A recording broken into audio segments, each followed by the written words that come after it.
Before Egypt had a name, before there were pharaohs, temples, or pyramids, there was only one river. It wasn't loud, it wasn't violent, but every year it decided who would live and who would disappear. That river was the Nile. In a land where desert covered nearly everything, the Nile was the thin line between survival and annihilation. Just a few days' walk away from its waters, humans could not live. But along its banks, life sprouted, repeated, and stretched across generations. The ancient Egyptians did not conquer nature, they observed it. Each year, when distant rains fell on the African highlands, the Nile rose. It overflowed its banks, flooding fields, villages, and harbors. Then, at precisely the right moment, the waters receded, leaving behind a thick layer of black, fertile silt. No one commanded the river, no one controlled it, yet it always returned. That very regularity created a different way of thinking. In many other places, people lived in fear: drought, erratic floods, barren land. In Egypt, people learned to trust the cycle. They waited. They planted when the time came. They harvested when the season allowed. For them, time was not an arrow shooting forward. It was a circle. From small riverside communities, people began to settle. They built houses of mud mixed with straw, raised granaries, divided land, dug irrigation canals. The earliest decisions were not recorded in laws or decrees. They were recorded in collective memory. Who arrived first? Who shared water fairly? Who worked for the whole village? Very early on, the ancient Egyptians understood that survival was not an individual matter, it was a communal one. Along the Nile, villages gradually linked into regions. In the south lay the narrow land where the river rushed between cliffs, later called Upper Egypt. In the north lay the vast delta, where the water spread into many branches, Lower Egypt. The two regions differed in landscape, customs, and symbols, but both depended on the same river. That dependence created conflict, and it also created the need for unity. Before there was one king, there were local chiefs. They did not rule with large armies, but through their ability to distribute water, organize labor, and maintain order during the flood season. Power came from keeping the cycle intact. Gradually, from the need to control seasonal chaos, the concept of order emerged.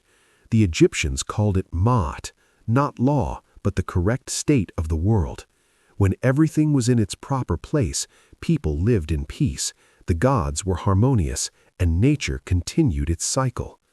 Ma'at was not imposed, it was maintained. This was the spiritual foundation upon which the entire Egyptian civilization would later be built. Before there were temples, there was already the idea that humans had a responsibility to prevent the world from slipping into chaos. As communities grew larger, shared symbols began to appear: the falcon, the cobra, the white and red crowns, not for decoration, but to tell a story, the story of unity. Around 3100 BCE, that unity became reality. The two lands were joined under a single authority, not only through force, but through the idea that the world needed a center to maintain balance. From that moment, Egypt was no longer just a place, it became an order. But every order begins from something very simple: a river that flows steadily, and people who learned to listen to it. Part 2. When humans became the axis of the world. At first, there was no pharaoh, no throne, no pyramids, no divine kingship, only riverside communities and a question that grew larger over time: who would keep order from collapsing? When Egypt was still scattered villages, order was maintained through habit and shared memory. But as the population grew, as fields expanded, as canals stretched for dozens of miles along the Nile, memory alone was no longer enough. Order needed a face. The earliest leaders emerged not as kings, but as coordinators. They organized flood season labor, distributed water, settled disputes. Their authority came from keeping Ma'at, the balance, from being broken. But over time, one truth slowly became clear. If order depended on one person, then that person had to stand above everyone else. Around the 4th millennium BCE, the image of leadership began to change. The leader was no longer simply the best person in the village. He became the symbol of unity, and symbols require ritual. The first king of Egypt, remembered by later generations as Narmer, did not conquer only by force. He conquered through imagery. On the earliest stone palettes, Narmer is depicted larger than his enemies, wearing the crowns of both Upper and Lower Egypt, not to show physical size, but to assert his place in the cosmos. From that moment, the king was no longer an ordinary human. He became the pivot of the Egyptian world. The Egyptians did not see the pharaoh as an all-powerful god separate from humanity. They believed the pharaoh was the intersection where human and divine met to maintain Ma'at. If the pharaoh performed his role correctly, the flood would arrive on time, the harvest would be abundant, the land would be at peace. If he failed, chaos would flood in. Thus, rule was not merely power, it was a sacred duty. The pharaoh awoke each day with a task no one else could bear, keeping the world from falling apart. From then on, power was wrapped in ritual. The court was not just a place for decisions, it was the stage of cosmic order. Every gesture, every word, every sacrificial rite served to affirm that Ma'at remained intact. The pharaoh's regalia was not for display. The white and red crowns reminded that the country had once been divided. The crook staff symbolized shepherding, not oppression. The false beard was not to hide age, but to signify transcendence beyond mortal life. The pharaoh did not stand above the law. The pharaoh was the guarantor of law itself. Under the pharaoh, the administrative system began to form. Officials were appointed not by blood, but by their ability to maintain order. Scribes recorded river levels, harvests, and labor. Everything served to answer one single question: is the world functioning correctly? The army at first was not a tool of conquest, it was a force to protect internal order, guarding canals, granaries, and transport lines along the Nile. War in the early period was the exception, not the goal. What is striking is that the Egyptians did not worship the pharaoh out of fear. They worshipped him because they believed that if order collapsed, everything would return to primordial chaos. The pharaoh was the fragile wall between a shaped world and a world of nothingness. But absolute power always carries within it the seed of danger. When the pharaoh became eternal in symbol, when his name was carved in stone, when his image merged with the divine, a quiet question began to emerge. If order depends on one human, what happens when that human grows weak? That question would haunt Egypt for thousands of years to come, and it would lead to immortal monuments, tombs not meant for the living. In the next part, we will enter the place where the pharaoh prepared for eternity, where power did not end with death, but was frozen in stone. When the pharaohs realized that their power could not last forever in this life, they did something unprecedented in human history. They sought to rule even after death. The ancient Egyptians did not view death as an end. They saw it as a transition from the world of sunlight to the world of memory, ritual, and eternity.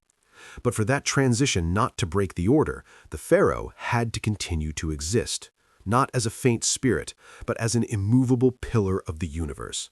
And that pillar needed a body made of stone. In the beginning, pharaohs were buried in mastabas, low rectangular tombs scattered across the desert. But very quickly that was no longer enough. A king named Djoser commissioned something that had never existed before, the step pyramid at Saqqara. It was not just architecture, it was a declaration. From that moment on, the pyramid became the language of power, not for the living to admire, but for time itself to acknowledge. The Great Pyramids at Giza were not built by chained slaves, as many people imagine. They were erected by an entire society that believed keeping the pharaoh alive after death was the condition for the world to continue functioning. Tens of thousands of workers, farmers, stonecutters, and scribes participated, not out of fear, but out of faith in Ma'at. If the pharaoh could not cross over death, order would collapse.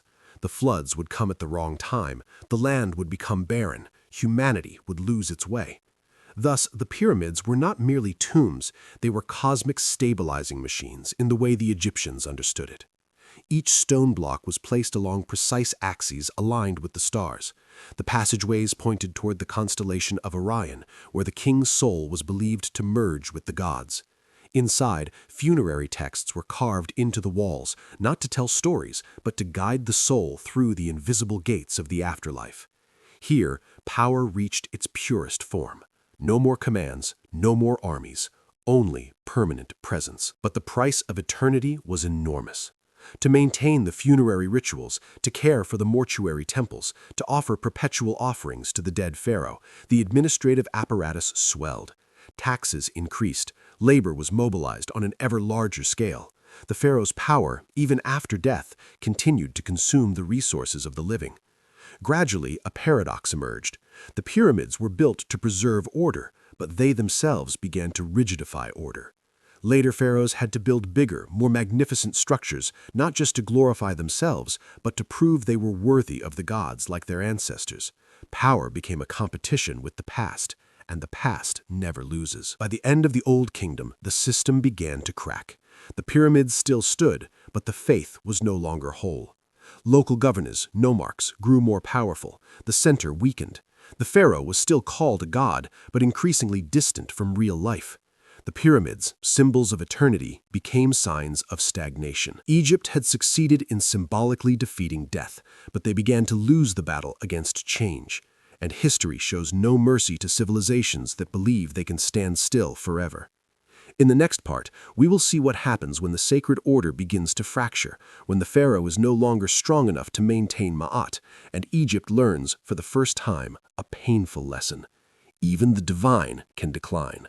There was no thunderclap announcing the fall of ancient Egypt.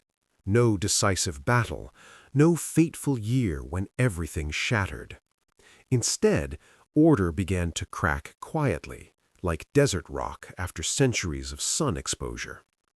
After the era of the Great Pyramids, Egypt entered what later historians would call the First Intermediate Period. But for those living through it, it wasn't a transition, it was bewilderment.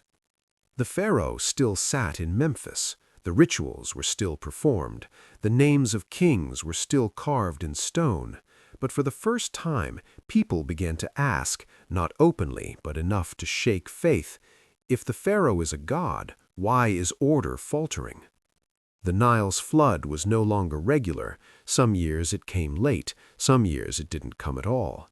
Barley harvests failed, granaries emptied, and when famine appeared, divine kingship was put to the test.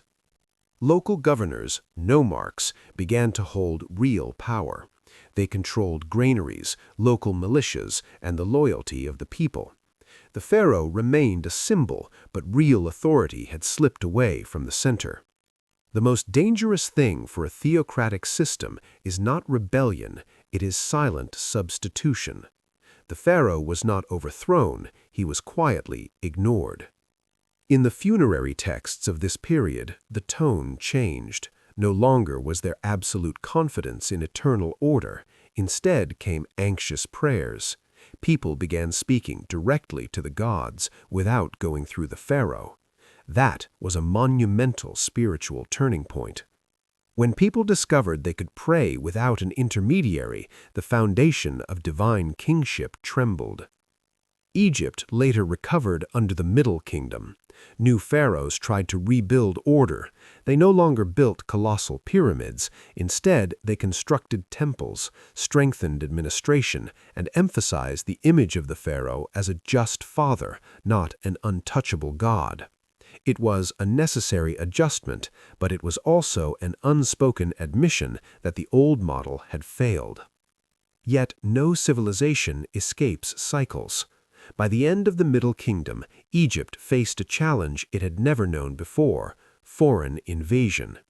The Hyksos entered the Nile Delta with new technology, chariots, composite bows, flexible tactics. The pharaoh, accustomed to a stable world, reacted slowly. For the first time, Egypt was ruled by foreigners. And this revealed a painful truth. Divine kingship could not protect the country from change. The subsequent rise of the new kingdom with warrior pharaohs such as Ahmose, Thutmose III, and Ramesses II was the last great attempt to restore absolute power. Egypt became an empire, professional armies, conquest of the Near East, gold, captives, and prestige flowed in. But now the pharaoh was no longer the cosmic axis, he was the supreme general. Power rested on victory, not on sacred order anymore, and power based on victory is always temporary. When the later pharaohs weakened, when the empire grew too vast, when the treasury drained dry, Egypt entered further intermediate periods. The Libyans, the Nubians, the Assyrians, the Persians, the Greeks, the Romans. Each invader preserved the old rituals, but without the old belief. The pharaoh still existed, but only as a title. And that was the most tragic moment of ancient Egypt. Not when the pyramids crumbled, not when the temples were abandoned, but when divine kingship became mere costume, no longer soul. In the final part, we will look back at Egypt not as a civilization that died, but as a living warning, about the cost of unchanging order, about power that refuses to adapt, and about the question history always whispers to us: what happens when things built to last forever refuse to learn how to change? Ancient Egypt did not disappear. It did not collapse in fire and ash like many other civilizations. There was no recorded doomsday, no final inscription declaring, "We have failed." Instead, Egypt drifted out of history, slowly, quietly, like the Nile changing its course after thousands of years. The pyramids still stand. The statues still gaze out over the desert. The rituals were still carried out, even when no one truly believed anymore. And that is precisely the warning. Egypt believed that order could be frozen, that if the rituals were repeated exactly, if divine kingship was preserved, if the past was honored long enough, then the future would not dare to change. They were wrong. Ma'at, balance, is not a static state, it is a process, and when order stops adapting, it becomes an empty form. The Egyptians achieved what no civilization before them had. They extended stability for thousands of years. But that very success made them believe that time could be conquered. It cannot. The power of the pharaoh was built to prevent chaos, but over time it also prevented innovation. When change arrived from outside, new technology, new tactics, new ways of thinking, Egypt reacted like a body too accustomed to peace, slow, rigid, vulnerable. Later conquerors understood this very well. They did not destroy the temples, they did not ban the rituals, they simply took control. Because a system accustomed to submitting to sacred order will continue to submit, even when that order no longer belongs to it. This is the paradox of Egypt. A civilization so successful at maintaining order that it forgot how to protect itself from change. And then the most dangerous thing happened. The Egyptians began to live in the past. Late pharaohs no longer created, they restored. They copied old styles, old rituals, old symbols, as if repeating the past could bring back lost power. But power does not come from remembrance. It comes from understanding the present moment. When Cleopatra VII appeared, the last pharaoh, Egypt was no longer the Egypt of the pyramids. It was a country caught up in Roman politics, surviving on diplomacy and cunning rather than divine kingship. And when Rome took over, Egypt did not resist with its old faith. It adapted, but as a province, no longer the center of the world. The gods gradually fell silent. Hieroglyphs were forgotten. The names of pharaohs became puzzles for later generations. But Egypt left behind one thing that never disappears: the memory of a civilization that believed order could save the world. History does not mock them for that belief. History records it and adds a cold footnote. Order only saves the world when it knows how to change. When order becomes an end in itself, when it is defended at all costs, it will betray the very reason it exists. Egypt teaches us that the greatest power is not building pyramids. It is knowing when no more need to be built. Not maintaining a form forever, but recognizing when that form has served its purpose. And if there is one ancient prophecy deeply carved into Egypt's stone, it is this: no civilization dies from chaos first. They die when order becomes motionless. The pyramids still stand, as a reminder, not of strength, but of its limits.